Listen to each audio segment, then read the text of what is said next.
Hello everyone, I am Pankaj कोरे। आज से हम क्लास 12 स्टूडेंट के लिए एक इंपॉर्टेंट सीरीज लेकर आ रहे हैं and that is helpful to improve the results for the board exam. तो without skip you can show our lectures. First of all we started from the AC circuit. हम introduction से start करते हैं। तो इंट्रोडक्शन में दो equation आते हैं, that is E is equals to E not sine omega t, इसे कहते हैं हम equation of voltage for generator. And similarly I is equals to I naught sine, we can take here omega t plus pi. These both are the equation of voltage and current. Here E naught and I naught are the peak values of the voltage and current. इसमें से हमें question आ सकते हैं to find out the peak values of the voltage current, to find out the omega, to find out the phase difference phi and calculate from the omega time period and frequency. तो हम इसे easily निकाल सकते हैं because everyone know omega is equals to 2 pi F और omega is equals to 2 pi by T because frequency and time period are inversely proportional to each other. तो हम यहां पर पहला पॉइंट स्टार्ट करते हैं, that is the average value. अभी सभी को पता है एवरेज वैल्यू हम कैसे निकालते हैं। एवरेज वैल्यू मुझे एक क्वांटिटी का निकालना होगा, तो sum of the all the quantities to the total number of the quantities, हम ऐसे एवरेज निकालते हैं। बट इसमें मुझे फॉर द वोल्टेज या फिर करंट के लिए एवरेज वैल्यू निकालना है। तो हियर मैंने साइन वेव लिया, तो यहां पर जितना इसका पॉजिटिव पार्ट है उतना ही उसका नेगेटिव पार्ट है। जब हम इसका एवरेज लेते हैं तो positive part, sum of the positive and sum of the negative cancel to each other. Therefore average value कभी भी हम फुल साइकिल के लिए नहीं ले सकते। तो इसलिए हम जो एवरेज वैल्यू लेते हैं that is limit from 0 to pi only for the half cycle के लिए लेते हैं। तो यहां पर मैं स्टार्ट करता हूं। Everyone know the standard equation of the voltage E is equals to E naught sine theta.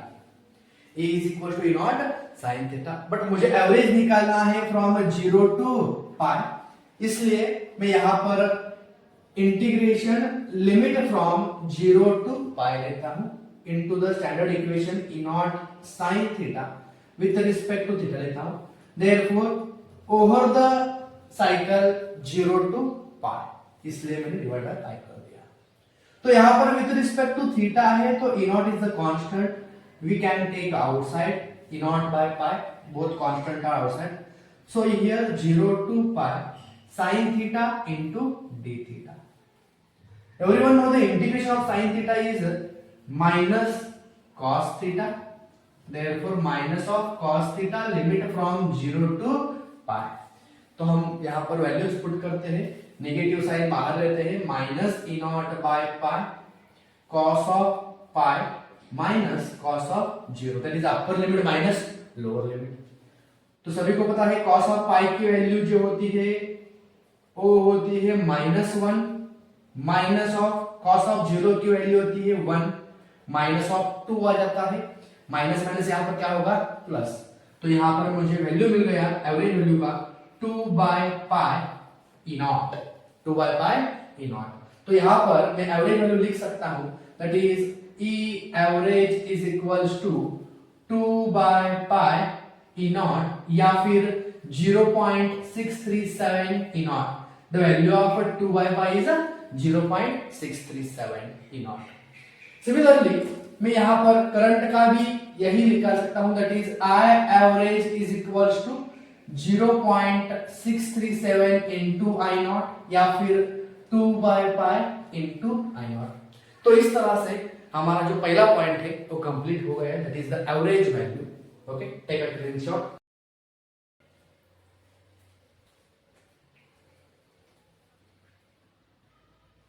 Okay तो ठीक है, अभी हम सेकेंड पॉइंट देखने जा रहे हैं, that is the RMS value, that is the root mean square value, root mean square value. हमने एवरेज में जो लिमिट लिया that is 0 to pi because over the full cycle the average value is 0, but यहां पर RMS value है वो 0 नहीं होगा, तो हम इसके लिए लिमिट ले सकते हैं ओवर द लिमिट 0 to 2 पाई। तो यहां पर मैं स्टार्ट करता हूं, करंट का निकालता हूं first of all, that is the I square RMS is equals to integration limit from 0 to 2 pi I square into d theta over the cycle 2 pi लेने वाला हूं, इसलिए मैंने यहां पर डिवाइड बाय 2 पाई किया। तो यहां पर I की वैल्यू हम standard equation of current put करते हैं, that is limit from 0 to 2 pi, I की वैल्यू है I naught sine theta, but इसका जो है वो स्क्वायर है into d theta divided by 2 pi. With respect to theta है, बाकी सभी टर्म्स हम आउटसाइड लेते हैं, तो यहां पर मैं आउटसाइड लेता हूं, that is I naught square divided bye, because इसका स्क्वायर है, divide by 2 pi integration 0 to 2 pi sine square theta into d theta. तो सभी को पता है साइन स्क्वायर का इंटीग्रेशन हम किस तरह ले सकते हैं। साइन स्क्वायर का एक फॉर्मूला है, मैं यहाँ पर पुट करता हूं, that is I naught square upon 2 pi, we can take outside, और integration 0 to 2 pi sine square theta का फॉर्मूला है 1 minus cos of 2 theta divided by 2, okay, into the d theta. यहां पर 2 is a constant, we can take outside, तो यहां पर मेरा आ गया that is I naught square divided by 4 pi, okay. दोनों का यहां पर मैं सेपरेट डिविजन लेता हूं, 0 to 2 pi 1 into d theta minus integration 0 to 2 pi into cos of 2 theta into d theta. But यहां पर cos का जो इंटीग्रेशन है वो साइन आ जाता है, तो साइन का 0 ले लो, पाई 2 पाई 3 पाई 4 पाई, कोई भी वैल्यू ले लो, इसकी वैल्यू क्या आती है, 0 आती है, कोई भी वैल्यू मतलब ऑन द एक्सिस का। तो यहां पर मैं इसकी जो वैल्यू है वो 0 लिख लेता हूं, तो यहां पर विद रिस्पेक्ट टू थीटा 1 का इंटीग्रेशन आ जाता है थीटा, यहां पर मैं कंटिन्यू करता हूं, that is the I naught square divided by 2 पाई, जो 1 का इंटीग्रेशन है यहां पर थीटा आ गया, लिमिट फ्रॉम 0 to 2 पाई, तो मैं यहां पर वैल्यू पुट कर देता हूं, I naught square upon 2 pi, that is theta का वैल्यू मैंने 2 pi, upper limit minus lower limit, but minus lower limit is the 0, तो यहां पर मेरा सॉरी यहां पर 4 पाई, पाई पाई गेट कैंसल, 2 1 जा 2 2 जा, दैट इज यहां पर मुझे वैल्यू मिल गया I naught square divided by 2, but इसकी जो वैल्यू आ गई वो आई स्क्वायर आरएमएस की है, तो यहां पर मैं लिखता हूं I square RMS is equals to I naught square divided by 2, या फिर I RMS is equals to I naught by root 2। 1 by root 2 की वैल्यू आपको पता है, that is 0.707 into I naught, this is the value of I RMS. Similarly हम voltage के लिए भी यही वैल्यू लिख सकते हैं, that is E RMS is equals to E naught by root 2, या फिर E RMS is equals to 0.707 into E naught. तो ए है for the standard equation of voltage and standard equation of current के लिए RMS values, okay, take a screenshot, ठीक है। Elements, 3 elements, resistor, inductor and capacitor and their behaviour with AC circuit. तो मैं यहां पर पहला पॉइंट ले रहा हूं, that is the for the resistive circuit, that is the are load हम इसे कह सकते हैं, या फिर behaviour of the AC circuit with resistance हम इसे कह सकते हैं। तो मैंने यहां पर फर्स्ट ऑफ ऑल एक रेजिस्टेंस ले लिया और इसके अक्रॉस मैंने एसी वोल्टेज अप्लाई किया, that is the E is equals to E naught sine omega t, ठीक है। तो मुझे यहां पर निकालना क्या है कि बोथ वोल्टेज एंड करंट के इक्वेशंस जो मुझे यहां पर रेजिस्टेंस होने के वजह से क्या आते हैं वो निकालने हैं। तो first of all everyone know the standard equation voltage that we are applied, E is equals to E naught sine omega t, मैं यहां पर फर्स्ट इक्वेशन दे देता हूं। अभी मुझे निकालना है equation of the current. Everyone know for the resistive circuit according to Ohm's law, I is equals to E divided by R. Actually होता है I is equal to V by R. तो instead of voltage we can take here E. तो standard equation of E is here, that is the E naught sin omega t upon R. Okay? यहाँ पर देखो E naught by R. E naught by R that is voltage divided by current. मैं यहाँ पर लेता हूँ I naught sin omega t. I naught sin omega t. तो यहाँ पर मुझे वैल्यू मिलती है I की standard equation I is equals to I naught sin omega t. Okay, equation number second. यहाँ पर I naught की वैल्यू क्या मिलती है? That is the E naught by R. तो यहाँ पर जो है E naught को R से डिवाइड करने के बाद मुझे क्या मिलता है? I naught. तो value of current is less as compare to voltage. आप वैल्यू ले लो या फिर मैग्नीट्यूड ले लो. मैं यहाँ पर इसका जो है वेवफॉर्म निकालता हूं, that is the standard equation of the voltage E. Okay, दोनों का फेज देखो, फेज दोनों का सेम है omega T, therefore phase difference 0 आ जाएगा. देयरफॉर दोनों एक ही टाइम पर स्टार्ट और एक ही टाइम पर एंड हो जाएंगे. तो यहाँ पर मैं करंट का वेवफॉर्म निकालता हूं, बट उसकी जो मैग्नीट्यूड है वो वोल्टेज से कम होगी, because I naught is equal to E naught by R. तो यहाँ पर मुझे E naught का और I naught का जो वेवफॉर्म है वो मिल रहा है. उसके बाद मैं फेजर डायग्राम निकालता हूं यहाँ पर, that is the E naught value of I naught is less as compared to E naught, but both are in phase. That is about a resistive circuit. Okay, take a screenshot.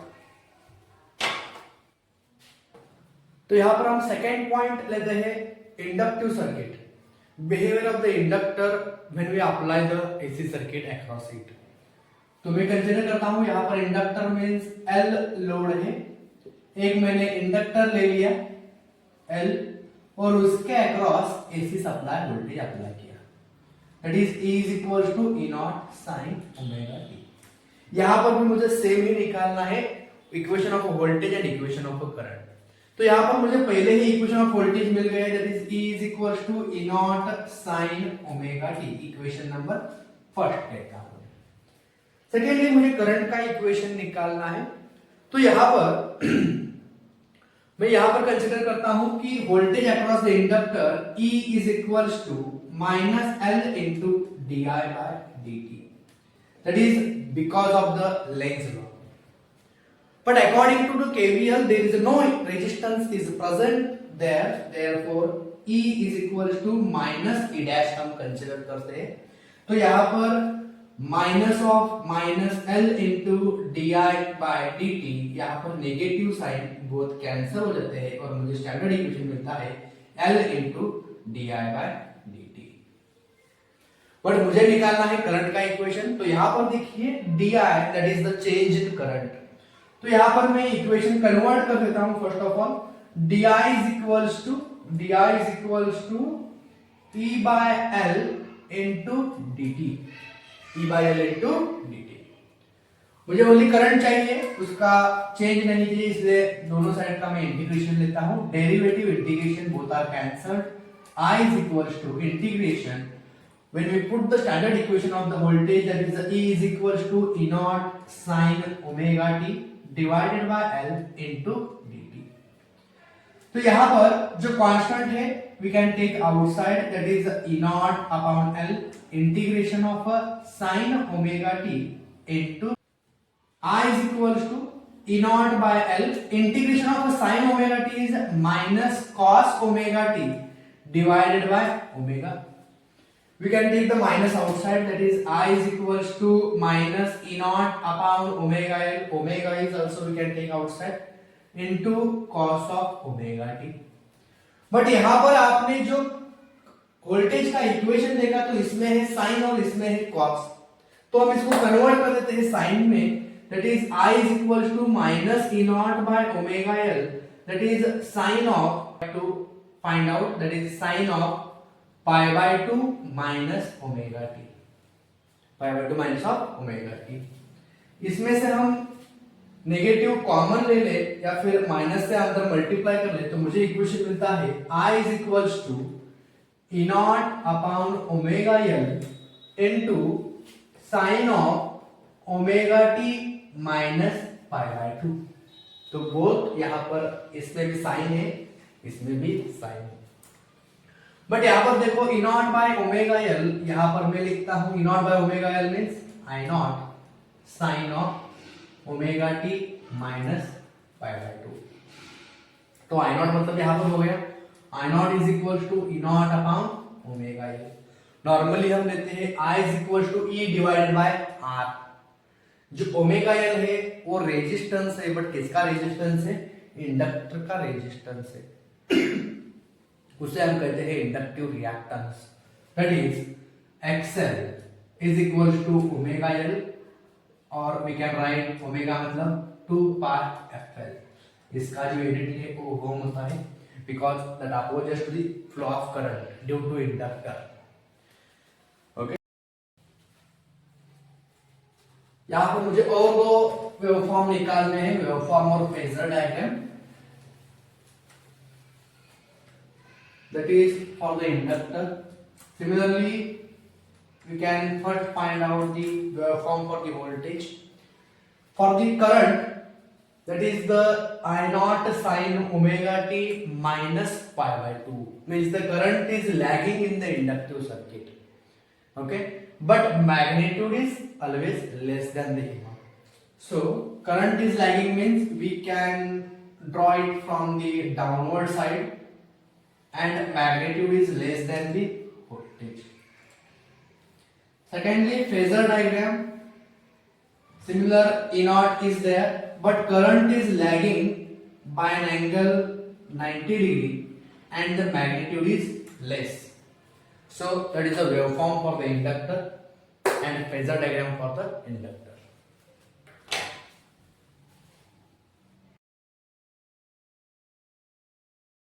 Okay, then हमारा next point जो है that is the behaviour of the AC circuit with the capacitor. तो यहां पर मैं capacitor circuit लेता हूं और उसके अक्रॉस मैं एसी सप्लाई अप्लाई करता हूं। Everyone know the value of the E that is provided across the capacitor, E is equals to E naught sin omega t. That is the regular standard equation of the voltage. अब इसके आगे मुझे निकालना है current का equation.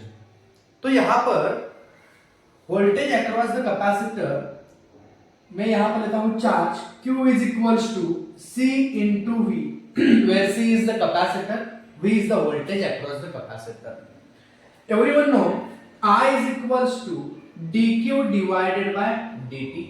मैं यहां पर instead of V we can take the E, d by dt of q, q means what? C into v, या फिर मैं ले सकता हूं C into E, but E is the standard equation, then according to this d by dt of C into E मतलब E naught sin omega t। यहाँ पर with respect to t है तो C and E naught are the constant term, we can take outside, therefore I is equals to C and E naught are the constant term, and the derivative of a sin omega t is a cos of omega t into omega।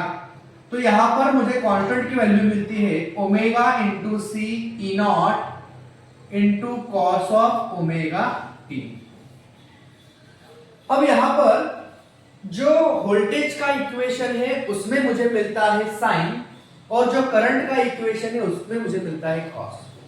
We can convert into the sign I is equals to E naught omega C sin of omega t plus pi by 2। Okay, sin of pi by 2 plus omega t लो या फिर omega t plus pi by 2 low, that is equals to cos of omega t।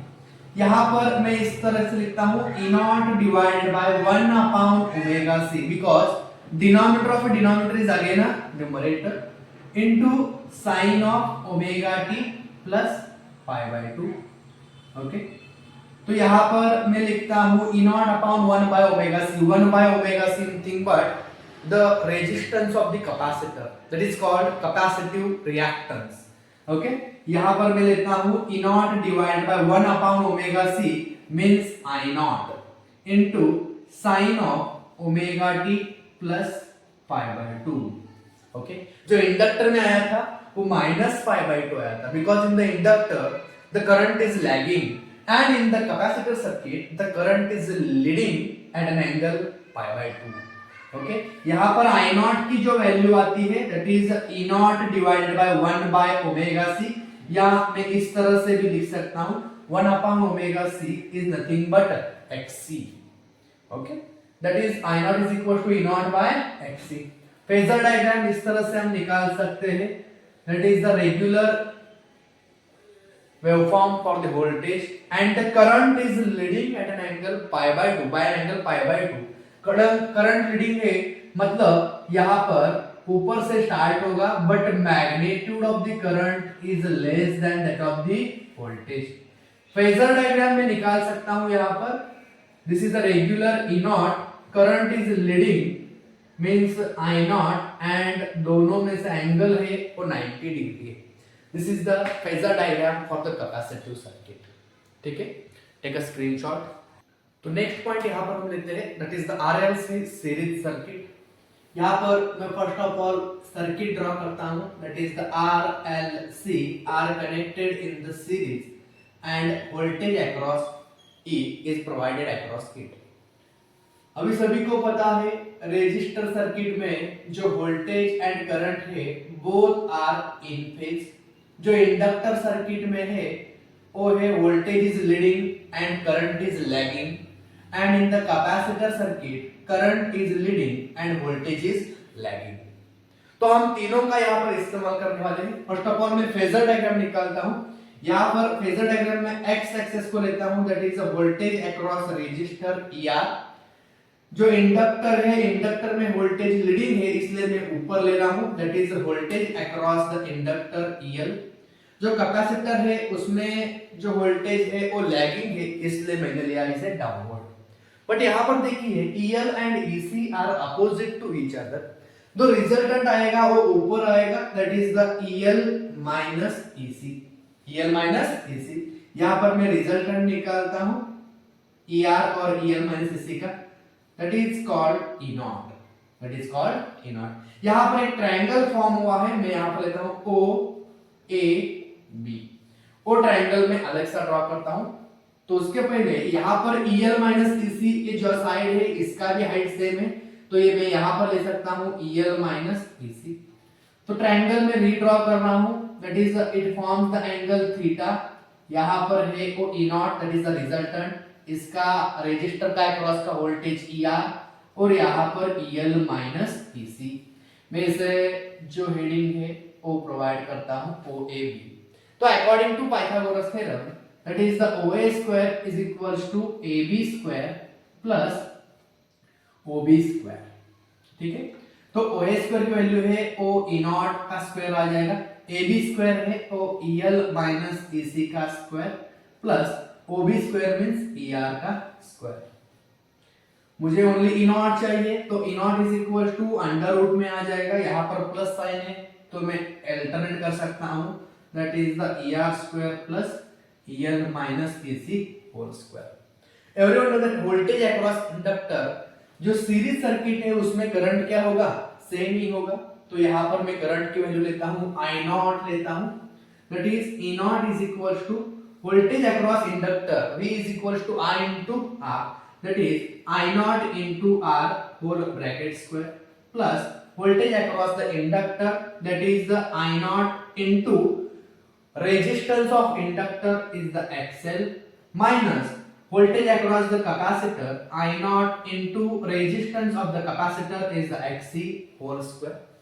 I naught common लेता हूँ, that is the E naught, I naught in the bracket R का square आ जाएगा यहाँ पर plus XL minus XC bracket square.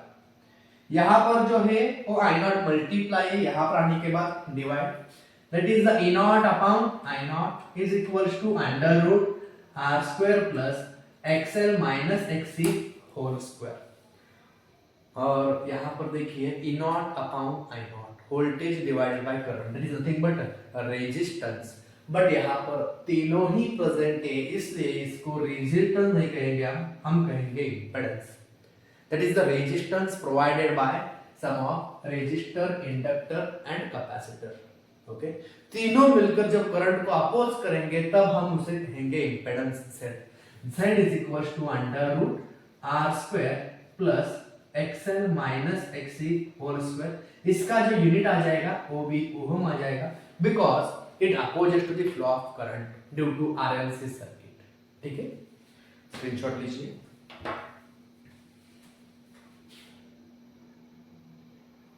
अभी RLC circuit के बाद मुझे यहां पर एक ट्रायंगल मिलता है, दैट इज यहां पर एंगल थीटा है, EL minus EC, voltage across resistor, और यहाँ पर E नॉट। यहाँ पर मैं I नॉट कैंसिल कर दूं तो मुझे और एक इन टर्म्स ऑफ इसका रेजिस्टेंस मिलता है, that is XL minus XC। यहाँ पर मिलता है R और यहाँ पर मिलेगा मुझे Z। इसका एंगल है वो सेम ही कंसीडर करता हूँ थीटा। तो इस ट्रायंगल से हम इसे कहते हैं इम्पीडेंस ट्रायंगल। तो यहाँ पर इस ट्रायंगल में से tan of theta is equal to आ जाएगा opposite upon adjacent, that is XL minus XC divided by R।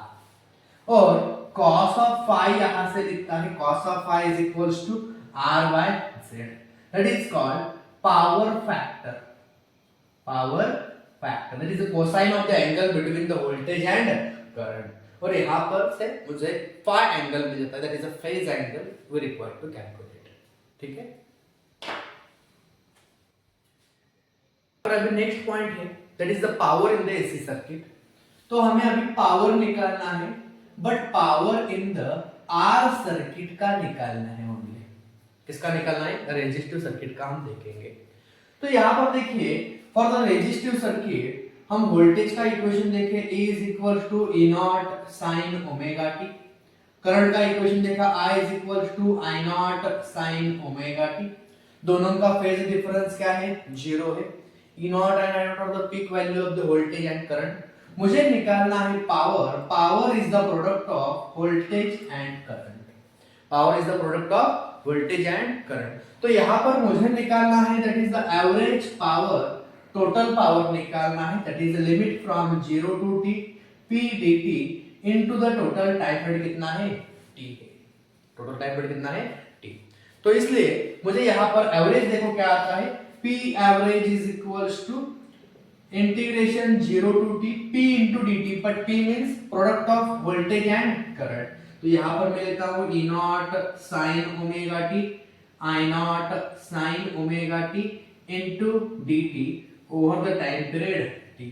With respect to t है, बाकी ऑल टर्म्स हम बाहर लेते हैं, that is the p average is equals to E naught I naught upon t बाहर आ जाएगा, integration of 0 to t sine into sine यहाँ पर आ जाएगा sine square omega t into dt, sine square omega t into dt। तो sine square का जो डेरिवेटिव है वो क्या आ जाएगा, साइन स्क्वायर का जो इंटीग्रेशन है वो क्या आ जाएगा, देखो यहाँ पर E naught I naught upon t 0 to t 1 minus cos of 2 omega 2 divided by t into dt। यहाँ पर मैं स्मॉल t कंसीडर करता हूँ, dt, ठीक, स्मॉल t dt। तो यहाँ पर 2 is also constant, we can take out, that is E naught I naught by 2t, that is the p average।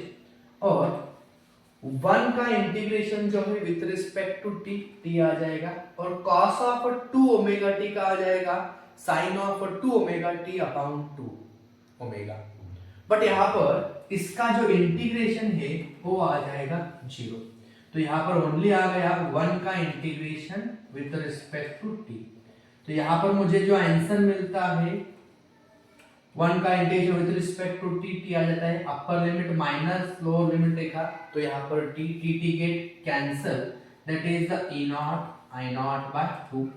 मैं इसे इस तरह से लिख सकता हूँ, that is E naught by root 2 I naught by root 2 means average power for the resistive circuit के लिए आता है E naught by root 2 means E RMS, I naught by root 2 means I RMS, that is the average value for the resistive circuit. Okay,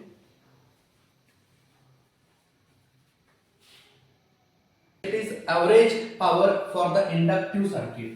Okay, that is the average power for the L circuit. यहां पर हम लेते हैं, अबे inductor का voltage और current का equation हमें मालूम है, that is the E is equals to E naught sin omega t. In the inductor circuit, current is lagging by an angle pi by 2, that is I naught sin of omega t minus pi by 2. ठीक है, तो power निकालना है, power is the product of voltage into current, but मुझे लेना है average power, limit from 0 to t p into dt divided by total time period कितना है, t है।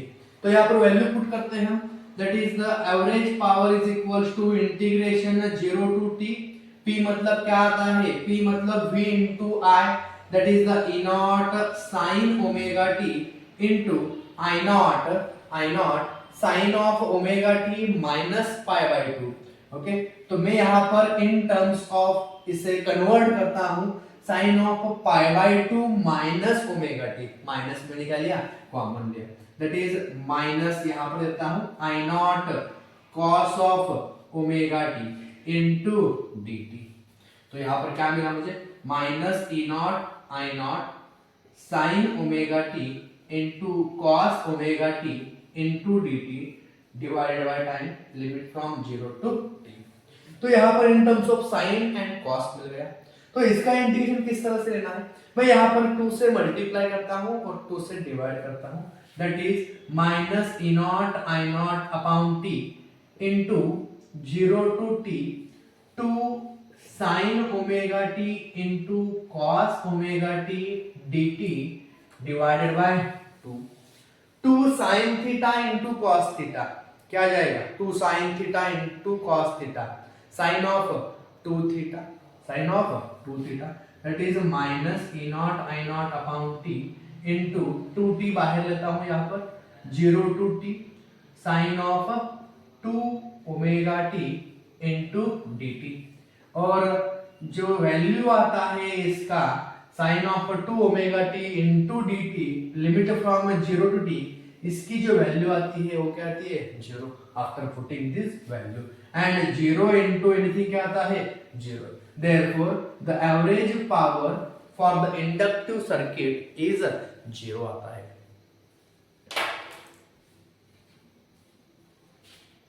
is the average power for the capacitive circuit।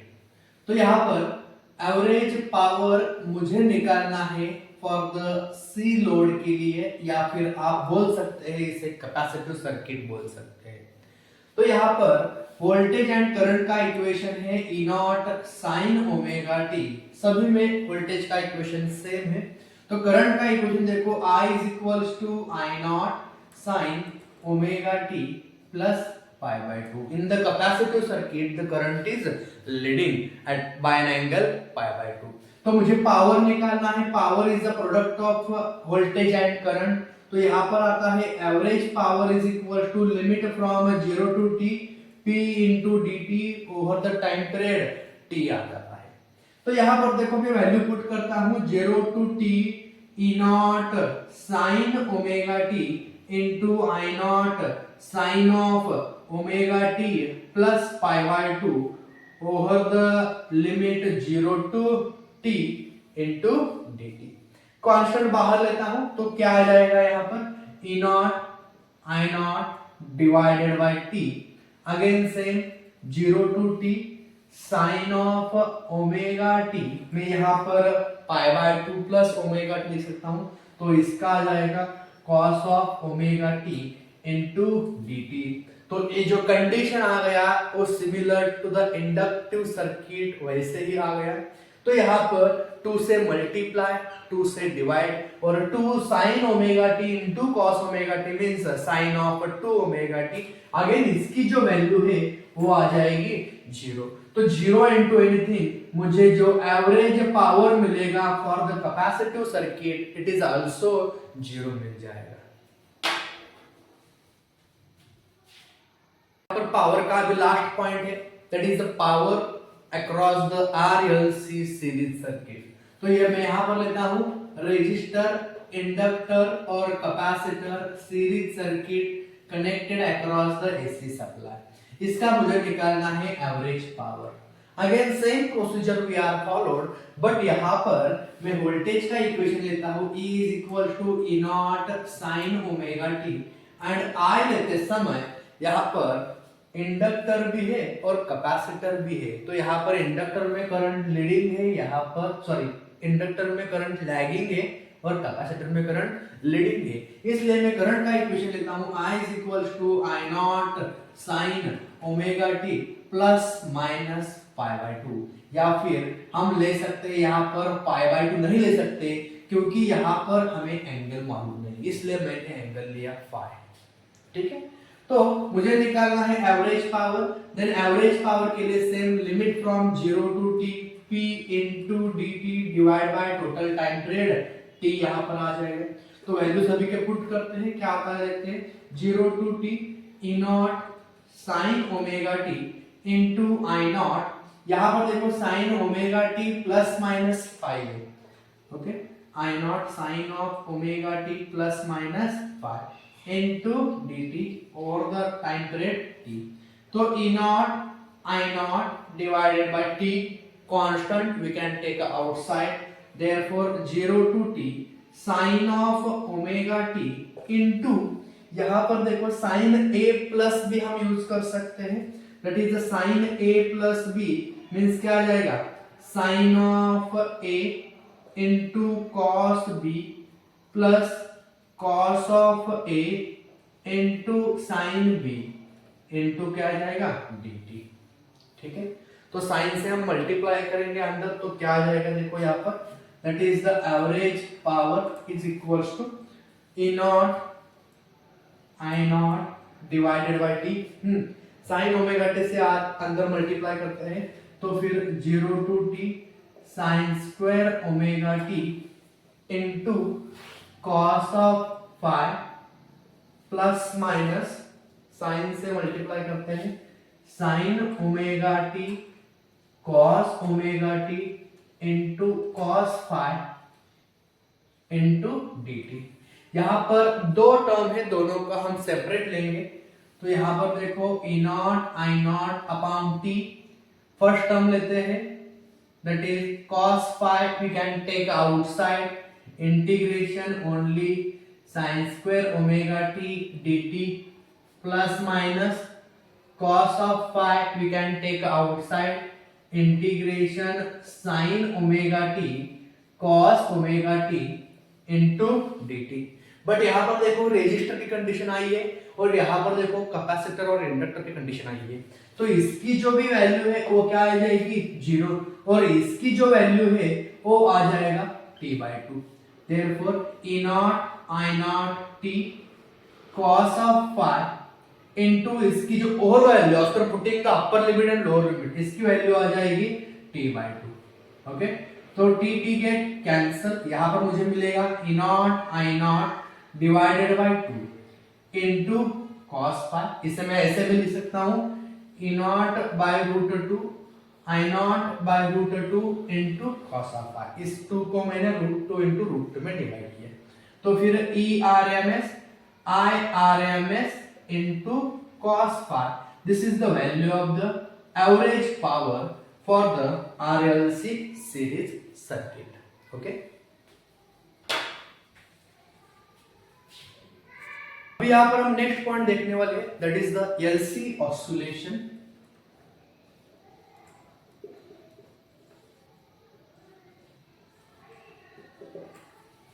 अभी LC oscillation मतलब क्या है, इसमें जो ऑसिलेशन है तो कंसेप्ट हम देखने वाले हैं। सभी को पता है oscillation means it is the to and fro motion, that is the forward backward, forward backward, forward backward, similar to the pendulum है। तो यहीं पर भी वही सिचुएशन आने वाला है।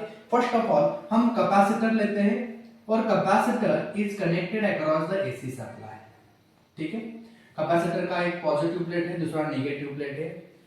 हम कैपेसिटर को इस सप्लाई के अक्रॉस कनेक्ट करके हम इसे फुल्ली चार्ज करते हैं। After it is fully charged, the supply is disconnected and that is connected across the empty inductor, empty inductor। अभी सभी को पता है energy is flowing from higher to lower. यहाँ पर इट इज फुल्ली चार्ज है और ए है एम्प्टी, तो यहाँ का जो भी चार्ज है वो धीरे धीरे इंडक्टर को ट्रांसफर हो जाएगा। ओके, एक कंडीशन ऐसे ही रहेगी कि inductor is fully charged and capacitor is discharged slowly. Okay, after some time the inductor is charged and capacitor get discharged. Again same procedure is repeated, energy is flowing from higher to lower। अभी यहाँ पर क्या है, inductor ये जो है वो fully charge है और कैपेसिटर क्या है, डिस्चार्ज है। तो यहाँ का जो भी चार्ज है वो कैपेसिटर को ट्रांसफर हो जाएगा धीरे धीरे। अभी ये कंडीशन ऐसे आ जाएगी, कैपेसिटर धीरे धीरे चार्ज होते जाएगा और इंडक्टर डिस्चार्ज होते जाएगा। Again after some time capacitor is fully charge and capacitor is discharged. That continuously charging of and discharging of inductor and capacitor is called LC oscillation. अभी सभी को पता है the voltage stored across the capacitor EC is equal to 1/2 CV square आता है और voltage across inductor EL is equal to 1/2 LI square. इसे हम ऐसे भी कह सकते हैं कि inductor opposite to the change in current, because voltage across inductor E is equal to L into di/dt आता है और capacitor opposite to the change in current. यहाँ पर हमने क्या किया, sorry, inductor opposite to the change in capacitor के change in current and capacitor opposite to the change in voltage, E is equal to C into dV by dt, dV by dt, that opposite to the change in voltage and inductor opposite to the change in current, that is the energy across the capacitor, energy across the inductor, voltage across the inductor, voltage across the capacitor। ठीक है, take a screenshot. अभी next point है हम देखने वाले हैं, that is the series resonance circuit and parallel resonance circuit. अभी resonance एक कंडीशन है that is occurs at XL is equals to XC, in the series में भी इन द पैरेलल में भी, ठीक है। तो यहाँ पर मैंने ड्रॉ किया है series resonance circuit. In the series resonance की that is the current versus frequency curve at resonance frequency current is maximum. यहाँ पर देखो parallel resonance circuit, inductor, capacitor and by default resistor R connected in parallel and here current versus frequency is opposite to this. At resonance frequency current is minimum. यहाँ पर जो series circuit में है वो impedance minimum आ जाता है और current की वैल्यू आ जाती है maximum.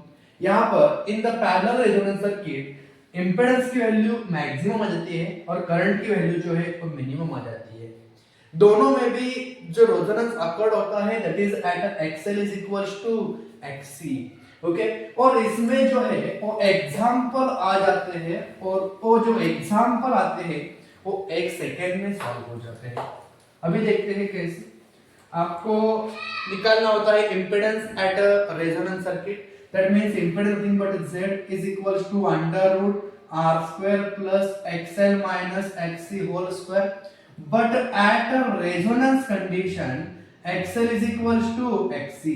That means both are cancelled to each other, and we get Z is equals to R. Z is equals to R. Simply हमें without calculation लिखना है in the impedance, sorry, at resonance Z is equals to R. और उसके बाद हमें power factor भी निकालना आता है, that is cos phi is equals to R by Z. But at the resonance condition Z is equals to क्या आता है, R. Therefore cos of phi is equals to R by R is equals to 1. At resonance condition power factor is maximum we get. ठीक है, तो take a screenshot for this. अभी जो हम last के पॉइंट डिस्कस करने वाले हैं that is the Q factor, जिसे कहते हैं हम क्वालिटी फैक्टर, ऐसे भी कहते हैं क्यू फैक्टर। क्यू फैक्टर एक रेशियो है that is the resonant frequency to the bandwidth, resonant frequency to the bandwidth हम लेते हैं। यहाँ पर जो बैंडविड्थ हम लेते हैं वो इस तरह का जो भी बैंडविड्थ है फॉर द कर्व के लिए वो हम यहाँ पर कंसीडर करते हैं। और लास्ट का जो है that is the choke coil. यहाँ पर अभी थ्योरेटिकल कंसेप्ट है। चोक कॉइल मींस जब हम रेजिस्टिव सर्किट यूज करते हैं तब वहां पर जो करंट की डिमांड है वो बढ़ जाती है, और करंट की डिमांड बढ़ने के बाद हीट प्रोड्यूस होता है सर्किट में, और इसके लिए हमारा सर्किट जो है वो बर्न हो सकता है और इनिशियली करंट भी मैक्सिमम लेता है। To avoid this problem, to avoid the current at the initial phase maximum demand, we choose instead of resistance the choke coil is used. Choke coil thing but one type of inductor we are used. It reduces the current demand at the time of start and heat produced it minimized. That is the choke coil. ठीक है, तब हमने यहाँ पर जो पूरा topic है वो वन शॉट में कंप्लीट किया है। ओके।